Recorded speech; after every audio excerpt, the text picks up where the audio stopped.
Please visit mysteryshows.com for over 50,000 old-time radio shows. Come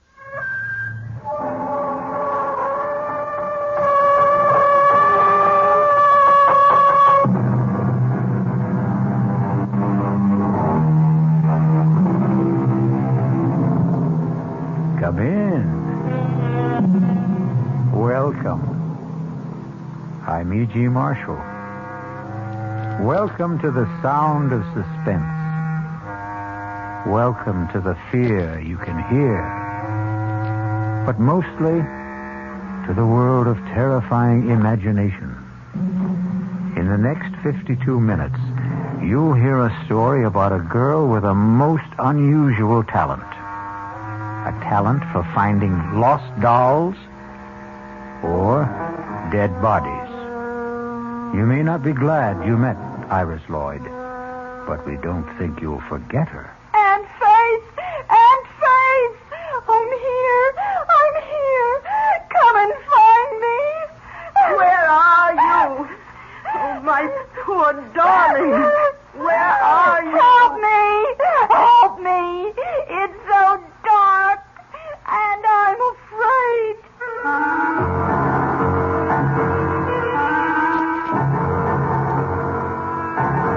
Our mystery drama, The Girl Who Found Things, was written especially for the Mystery Theater by Henry Slesser and stars Norman Rose. It is sponsored in part by the Kellogg Company, makers of Kellogg's Special K cereal, and by Anheuser-Busch Incorporated, brewers of Budweiser. I'll be back shortly with Act One.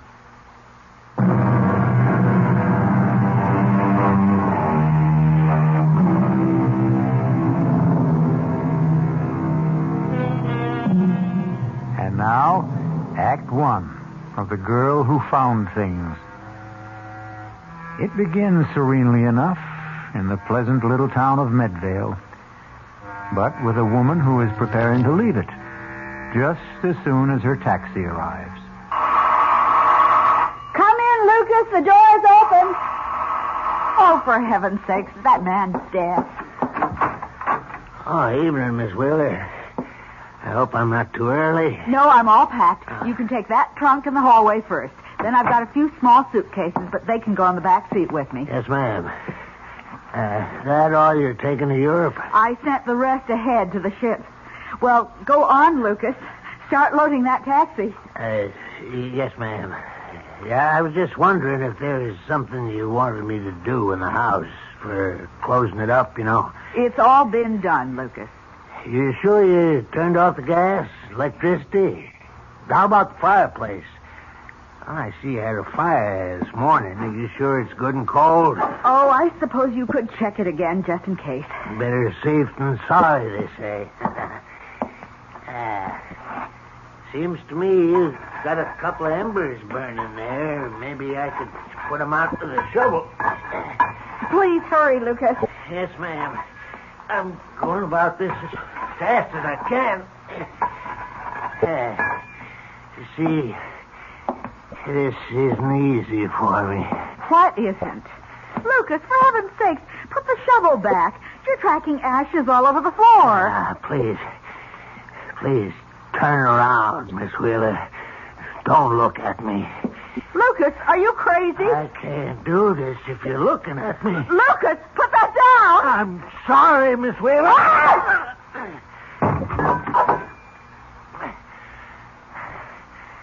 Had to do it, Miss Wheeler. I had to. Now I got to pick you up. Take you outside through the woods. That's where I got to bury you, Miss Wheeler.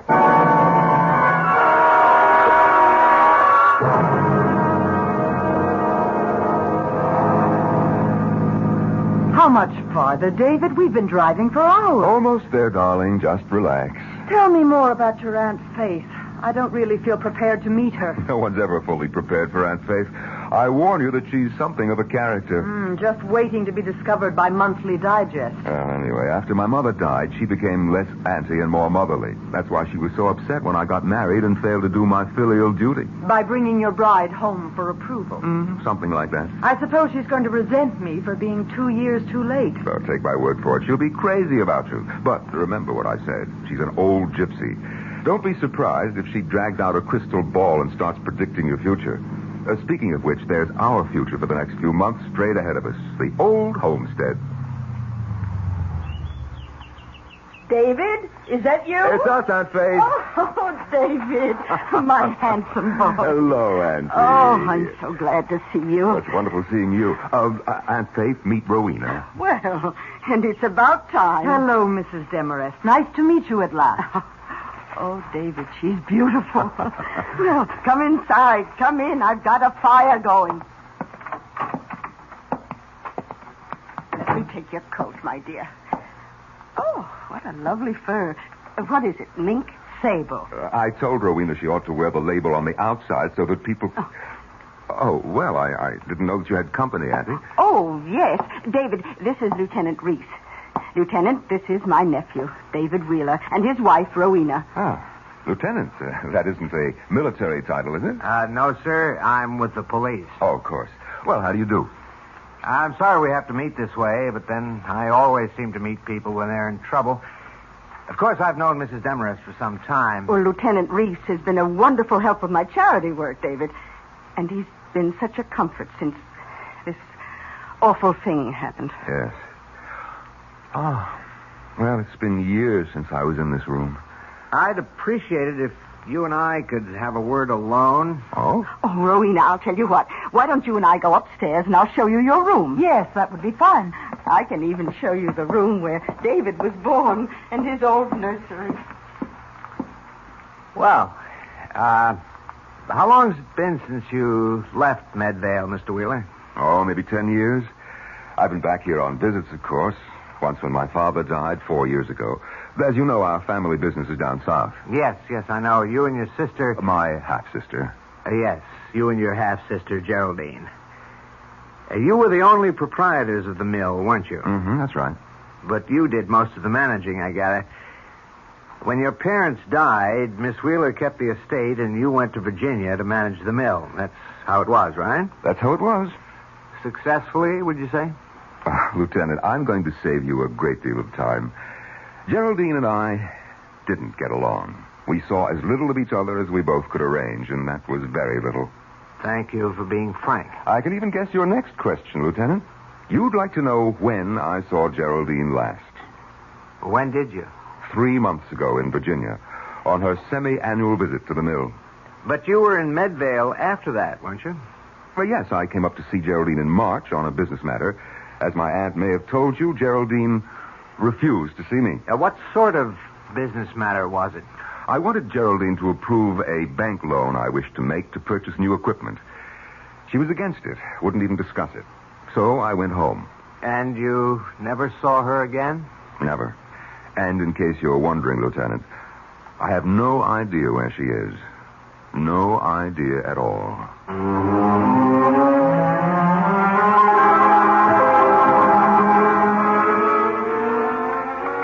Sure you don't want some tea, Rowena? No, thank you, Aunt Faith. I'll stick to scotch. Oh, have some tea, darling.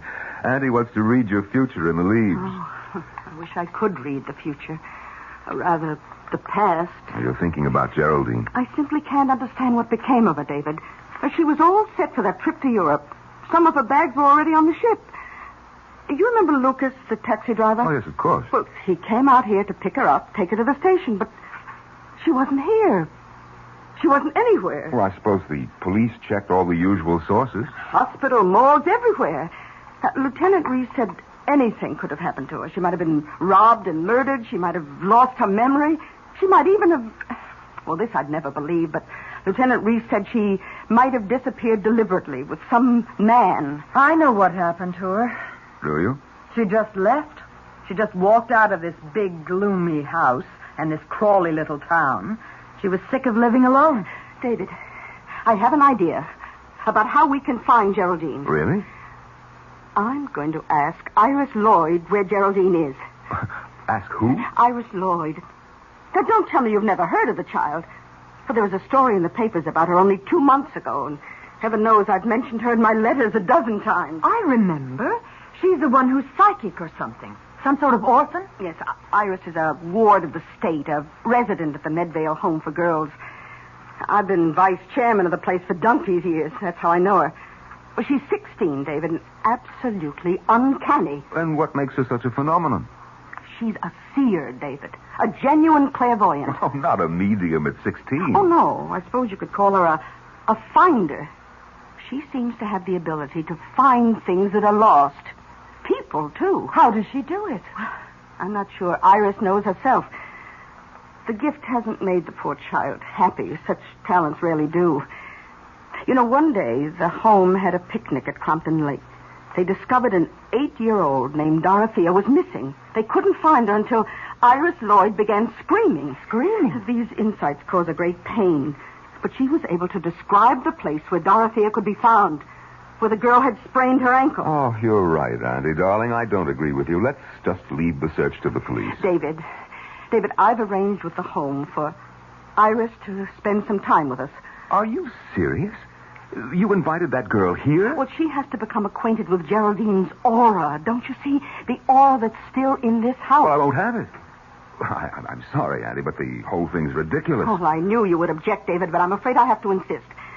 We're picking up the girl this afternoon. Oh, really now, Aunt Faith? You understand, my dear, don't you?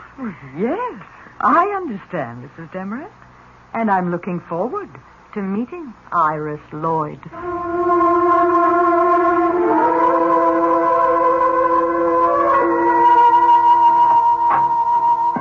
Please come in, Mrs. Demarest. I suppose this is the nephew you told me about. Yes, sister. This is Mr. David Wheeler. David, this is Sister Clotilde, who runs the home. How do you do, sister? How do you do? In case your aunt hasn't told you, Mr. Wheeler, I'm not at all in favor of this move. I think it's wrong to encourage Iris in this delusion of hers. Well, then you and I agree with each other, sister. Oh, it's not a delusion, Sister Clotilde. It's a gift from God. She's undisciplined. You might even say wild. But you are letting us have her, sister. She can come home with us. Did you think my poor objections carry any weight, Mrs. Demarest? One moment. Sister Pauline, would you send Iris Lloyd in now? Shall I come in? Yes, Iris, come in. Iris, you know Mrs. Demarest. This is her nephew, Mr. Wheeler. Hello. Hello. You remember me, Iris. I've been coming here at least 3 or 4 times a year to see all you girls. Yes, Mrs. Demarest. Now, the directors have been good enough to let us take you home with us for a while. We need your help, Iris. We want you to see if you can find someone who is lost. Yes, Mrs. Demarest. I'd like to come home with you. I'd like to help you find Mrs. Wheeler. Oh. Then you know about my poor niece, Iris? The Secret Service couldn't have secrets here, Mrs. Demarest. You know how girls are. Well, I guess we can get started any time if Miss Lloyd is ready. Please call her Iris, Mr. Wheeler. Remember that you're still dealing with a child.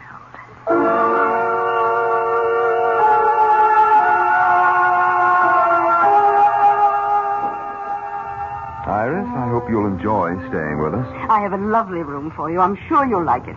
You know what I'd really like? What's that? A cigarette. Iris. Oh, don't tell me you smoke, Iris. Only when I can get away with it. Well, you're not getting away with it now, for heaven's sake. Oh, never mind, never mind.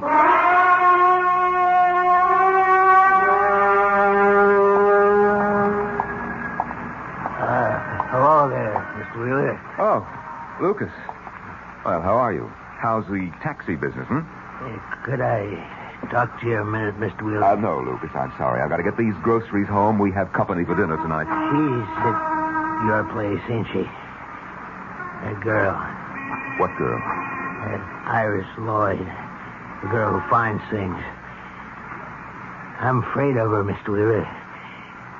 I'm afraid she'll find out what we did. Shut up. Don't you ever say anything like that to me again. I'm scared, Mr. Wheeler. I'm telling you, that girl is peculiar. She knows what you're thinking, they say. She knows where you can find anything, even dead bodies. Get away from me, Lucas. I told you to keep away from me when I came here. Now, get away from my car before I run you down. But I'm scared. I'm scared of that little girl.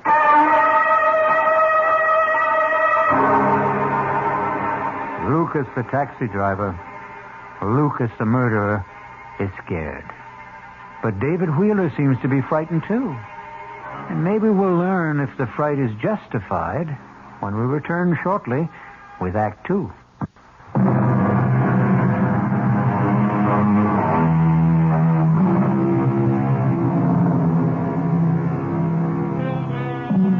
Now let's go back to the little town of Medvale for the second act of The Girl Who Found Things. David Wheeler has just returned from his shopping trip, but he finds things are different in the big house at the end of the road. What happened here, Rowena? This room looks like a cyclone hit it. It was Hurricane Iris. What are you talking about? Aunt Faith caught her sweet little orphan Annie in here smoking one of my cigarettes. I didn't hear the whole argument, but I'll tell you one thing. That girl has the vocabulary of a longshoreman. Well, maybe that'll knock some sense into Aunt Faith. Iris started throwing things, and that's when Aunt Faith went upstairs to lie down. I'll go see her. Tell her to take her psychic delinquent back where she came from. I wouldn't bother her now. She's not feeling well. Well, I'll see the little monster then. Where is she? Next door to us, in Geraldine's room. Iris? Iris, it's Mr. Wheeler. May I come in? Hello, handsome. Auntie says you went shopping. What have you been up to, Iris? Now, my aunt isn't a well woman, and we won't put up with any bad behavior. Now, what happened downstairs? Nothing. I found a button ashtray and took a couple of drags. You'd think I was committing a mortal sin the way she yelled at me. I heard you did some fancy yelling yourself. Is that what the sisters taught you at the home? They didn't teach me anything worthwhile. Well, maybe you need more instruction. Maybe you better get back there as soon as possible. Oh, Mr. Wheeler, please. Oh, I'm awfully sorry. I didn't mean to do anything wrong. I didn't. Please don't send me back. No, wait. Oh, please. Wait a minute now. Oh, please don't do it. Oh, don't. What's going on? Oh, Mrs. Demarest, I'm so sorry. I don't know what came over me. It was the devil. I'm sure it was the devil trying to take my body into... Oh, there, Iris. It's all right, dear. I know you didn't mean what you said. No, it's the gift that makes you this way. And don't worry about what I asked you to do. You take your time about Geraldine. Take as long as you like. Oh, but I want to help. I really do, Aunt Faith. Now, wait a minute, Auntie. You're not going to fall for this... Oh, listen. Listen. Do you know something? I can feel your niece in this house, Aunt Faith. I really can. I can feel her in this room, whispering to me, trying to tell me where she is. Can you, Iris? Can you really? For heaven's sake, Auntie, can't you see that I can. I can feel her everywhere. I can almost touch Miss Wheeler. Oh, is this her closet? These are her clothes. Oh, they're so beautiful. She must have looked beautiful in them. Has Iris ever seen a photo of Geraldine? Oh, look at this one. It's all gold. All shiny gold. And it's so long. Was she very tall? It's an evening gown, Iris. Oh, I can sense her in this gown. I can. I just know I'm going to be able to find her for you, Aunt Faith. I know it. Yes. Yes, I believe that too, my child.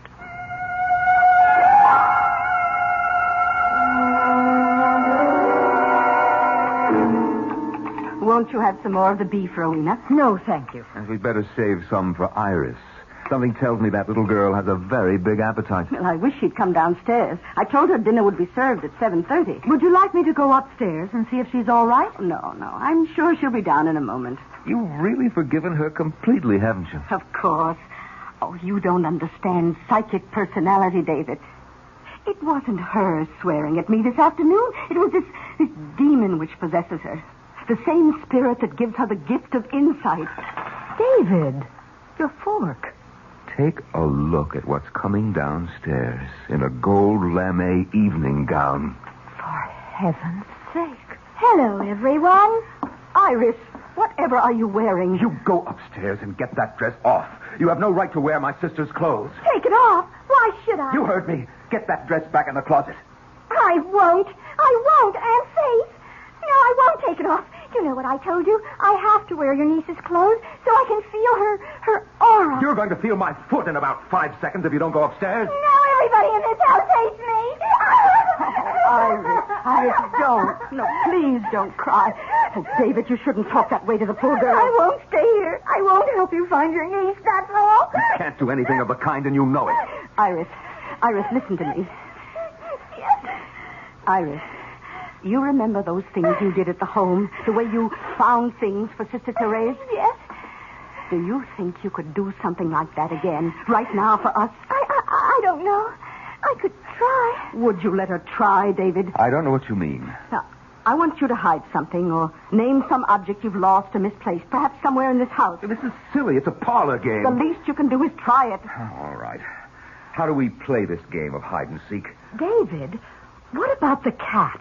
The cat? You remember, you once told me about a wool kitten you used to have as a child. You said you lost it somewhere in the house when you were 5, and you were so unhappy about it you wouldn't eat for days. Well, that's 30 years ago, Rowena. All the better. All the better, David. Iris, do you think you could find it? Could you find David's cloth kitten? Oh, I'm not sure. I'm never sure. Just try, Iris. We won't blame you if you fail. It might have been thrown out ages ago, but try anyway. All right. I will. But you'll have to shut off the lights. And then what? Burn incense and chant? David, please, turn off the room. I'll do it. There, Iris. The room is dark enough, isn't it? Yes. It's dark enough when I close my eyes. What's she doing? Breathing, obviously. I think she's going into a trance. It's so hard to know if she's faking or not, isn't it? Not for me, darling. She isn't, David. I know she isn't. She's in a genuine trance. Listen. Hot. Oh, it's so hot. She's sweating. So hot. She isn't faking that, David. Oh, so hot back here. Oh, please. Oh, please. Kitty is hot. Hot Kitty is hot. Kitty, she could be talking about the wool cat. Well, what if she is? Oh, please. Please, somebody. Help. Help Kitty. Help her. Please help Kitty. The girl is in pain. It's an act, I tell you. Hot. Behind the stove. So hot. Kitty, so hot. Behind the stove, is that what she said? Iris, darling, are you all right? David, turn on the lights quickly. Oh, Auntie, it was all gibberish. Rowena, it's just nonsense. You're so stubborn, David. Well, she said it clearly. The kitten's behind the stove. Well, you probably stopped it when you were a little brat of a boy. We could find out, couldn't we? Is the same stove still in the kitchen? I suppose so. There's a microwave oven, too, but they've never moved the old iron monster. Let's look, David, please. I can't feel anything behind here. Well, try the other side, David. Oh, this is ridiculous.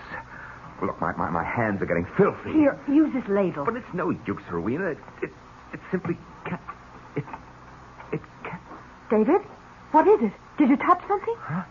Oh, yes. Something. I don't know what. Well, can you get it out? Well, yes, I think so. Oh, good Lord. David! It's a cat. A wool cat. Yes. It's so filthy and old, but it's still a cat, isn't it? Is it the one you lost? Is it? Yes, it's the one. David, you look so strange. You look frightened.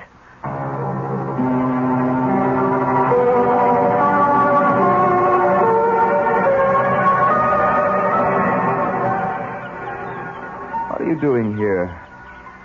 Iris, having a picnic all by yourself? I I just thought I'd lie on the grass for a while. What are you doing with the daisy? Loves me? Loves me not? Want to finish it off for me, Uncle David? Cut out the Uncle David stuff. I'll finish it for you then. She loves me. She loves me not. She loves me. She loves me not. Too bad, Uncle David. She just doesn't love you. Who? Your wife, of course. Who else? Bye now. Iris, wait. Yes? Look, I want to talk to you a minute. Really? Iris, what's the story with you? You've been here over a week and you haven't done anything about... Well, you know what? This is just a great big picnic for you, isn't it? What if it is? You think I want to go back to the creepy home? It's better here. No uniforms, no 6 a.m. prayers, none of that junk they call food. Also, I like the company. I suppose I should say thank you. There's nothing you can say I don't know already. I'm psychic, remember? What about that, Iris? Is it just some kind of trick? You can tell me. I'll show you if it's a trick. Want me to tell you all about yourself? All right, go ahead. Okay. Your wife hates you. She thinks you're rotten. You weren't even married a year when you started running around with other women. You never went to the mill, not more than once or twice a month. That was how you ran the business. All you knew how to do was spend the money. You little brat. You're not psychic, you're an eavesdropper. Oh, let go of my arm. Your room is right next door. You've been listening. You think I could help hearing you two arguing? No, I guess you couldn't. I'm sorry, Iris. I hope I didn't hurt you. I know a way you can make it up to me. Like this. Go ahead. Now cut that out, will you? Don't you want to kiss me? No, you dumb kid. I'm not a kid. I'm almost 17. You were 16 3 months ago. I'm a woman.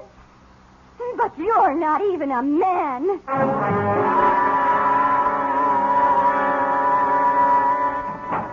David? Yes, Auntie, it's me. Oh, did you call for a taxi? A taxi?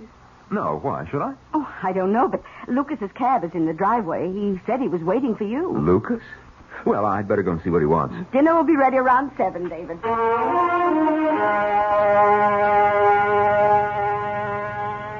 All right, Lucas.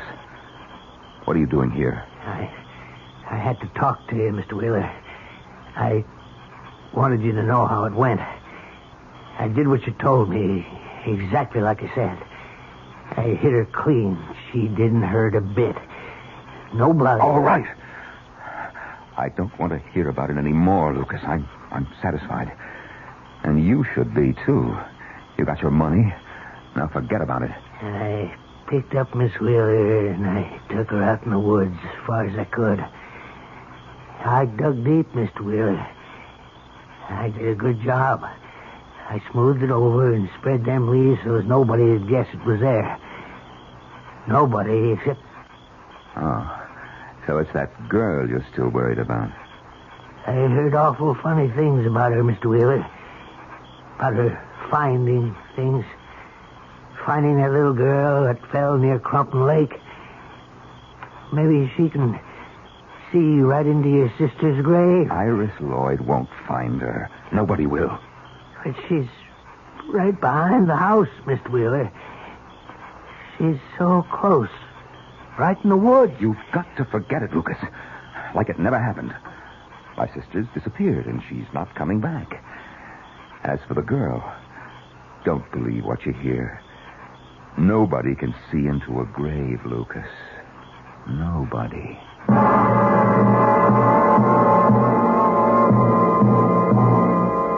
Is David Wheeler really as convinced as he sounds? Or can Lucas detect the doubt in his voice and the fear in his eyes? We'll learn more about the girl who found things when we return shortly with Act 3.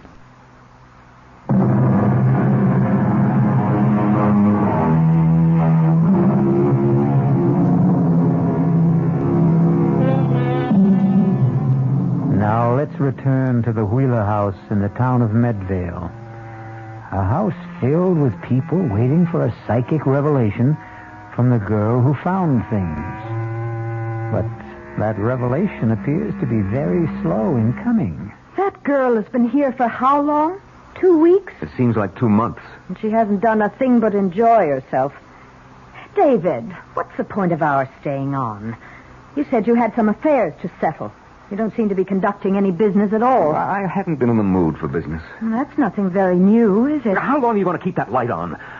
I'd like to get some sleep. If you think Iris Lloyd is indulging herself, what about you? Be quiet. I told you that she can hear every nasty little quarrel in this room. That's why I asked for a truce. Well, she doesn't have to eavesdrop, does she? Can't she read minds? Well, she's not the only clairvoyant around here. I can read her mind, too. Well, she's a child, for heaven's sake. She's in love with you. Of course, there's a minor obstruction in her plans, a small matter of your wife.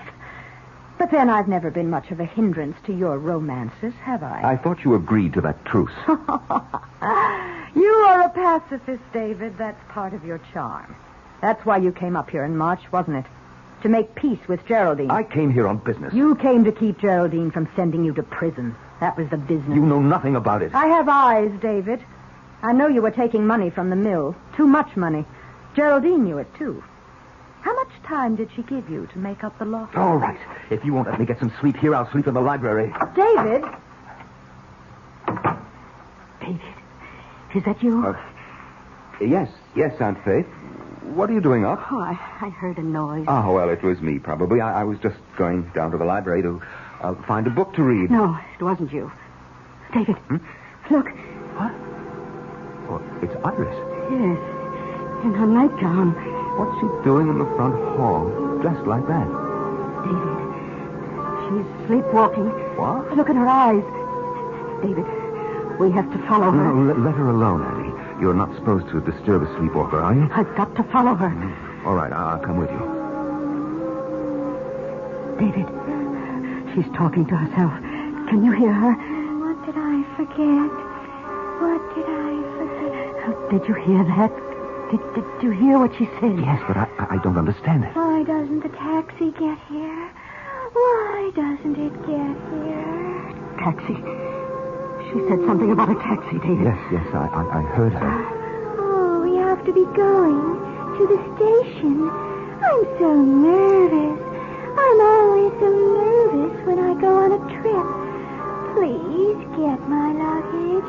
My luggage. Oh, dear God, David. She's in a trance. She's talking the way... Oh, what did I forget?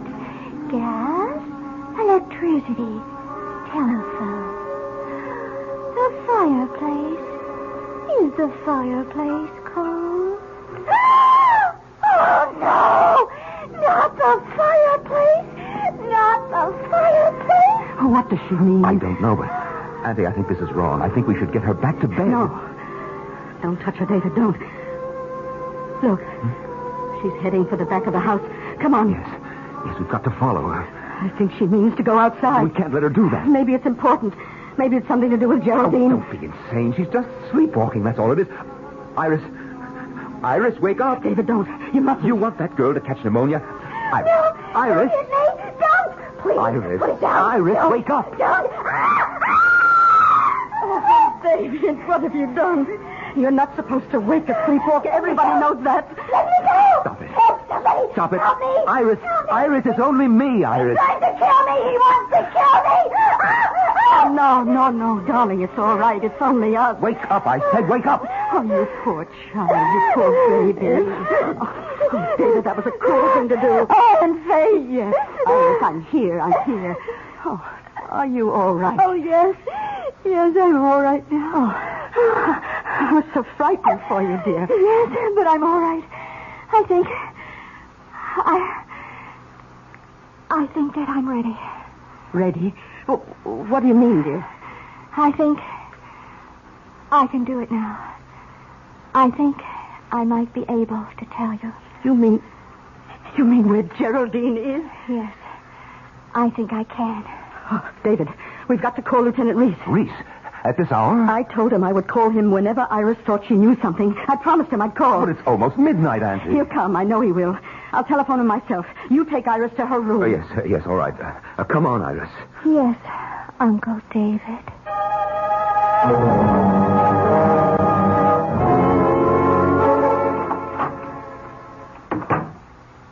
Well, Uncle David, Are you scared?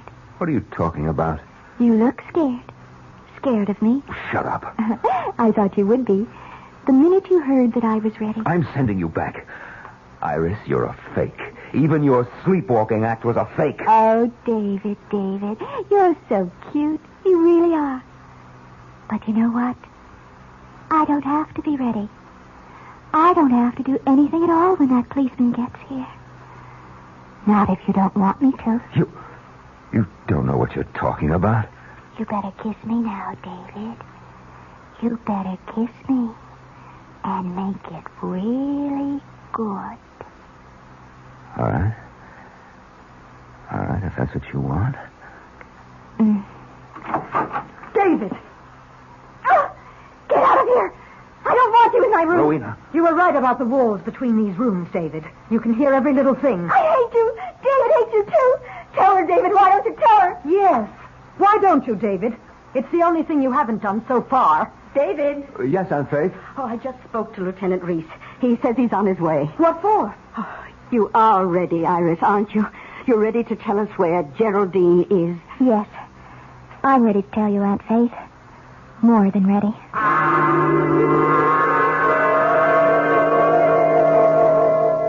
Are you sure she's all right, Mrs. Demarest? She looks awfully pale to me. Iris always looks that way when she enters the trance. It's a fraud, Lieutenant. The whole thing is a fraud. You mustn't be taken in. Well, I'm just trying to keep an open mind, Mr. Wheeler. Oh, it's startling. I think she's going to say something. Oh, Now, no. Iris, look, you've got to stop this. That girl is working herself into some kind of fit. It's all her own doing, isn't it? Well, maybe Mr. Wheeler's right. The girl might do herself some harm. No, you must wait. Listen. Aunt Faith. Aunt Faith, I'm here. I'm here, Aunt Faith. Come and find me. Oh, help me. It's so dark. Oh, won't somebody help me? Oh. It's Geraldine. Oh, dear Lord, it's her. Oh, where are you? Oh, Geraldine, my poor darling. Where are you? Help me. It's so dark. And I'm afraid. Where, Geraldine? Where?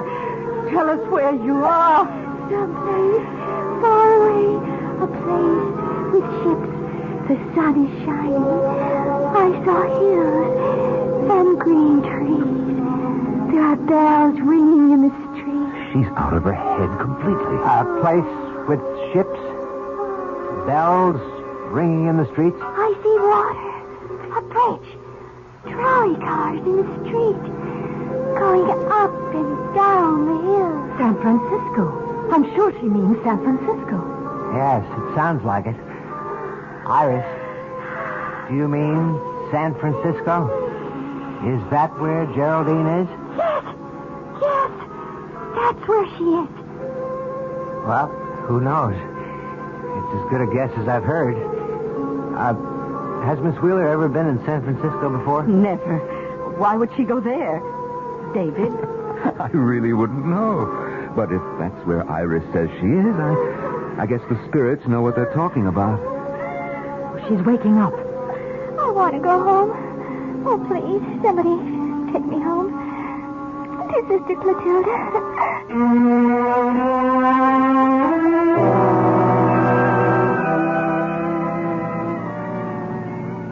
Well, your idea was a huge success, Auntie. But I can't say that I'm not glad to see little Iris back where she belongs. Yes, the poor child. It's the only home she knows. Now all the police have to do is find Geraldine in San Francisco, if she hasn't taken a boat to South America by now.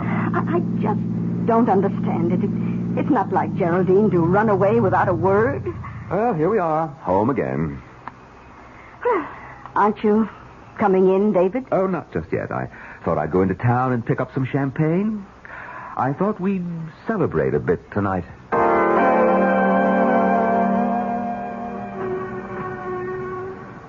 Well, hello, Lucas. How's the taxi business, huh? Could be better. You, got any news for me, Mr. Wheeler? Oh, yes, Lucas. I've got good news. It's all over. Iris Lloyd is back at the Medvale School for Girls.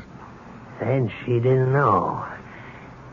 She couldn't find out where the that woman was. She didn't know, Lucas, just as I promised. Oh. I did the right thing. I knew it was the right thing, Mr. Wheeler, but I didn't want to tell you. Right thing? What do you mean? Well, I figured that girl could tell if the body was buried right outside the house, but she'd never find it if it was someplace else, someplace far away. Lucas, what are you talking about? I went out into the woods last week and dug up that woman's body. I put it in that trunk of hers, Mr. Wheeler, and I sent it by train far away as I could. Too far away for that girl. Yes, sir. Excuse me, Mr. Wheeler. What? Lieutenant Reese. I wonder if we could have a talk, Mr. Wheeler? About what? We've received a telegram from the West Coast. The police out there didn't have any luck tracing your sister, but they did have a report on a steamer trunk. A trunk? It was in unclaimed baggage at the Southern Pacific Depot. It was shipped from Medvale only last week, and, well, it had Miss Wheeler's initials on it. No, it had more than that. So, can we go somewhere and talk about San Francisco?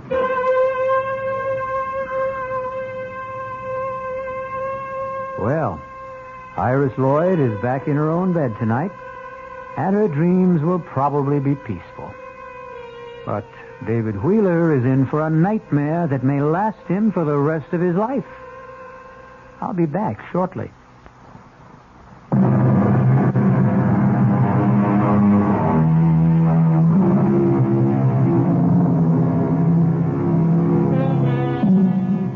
Do you think you have clairvoyant powers?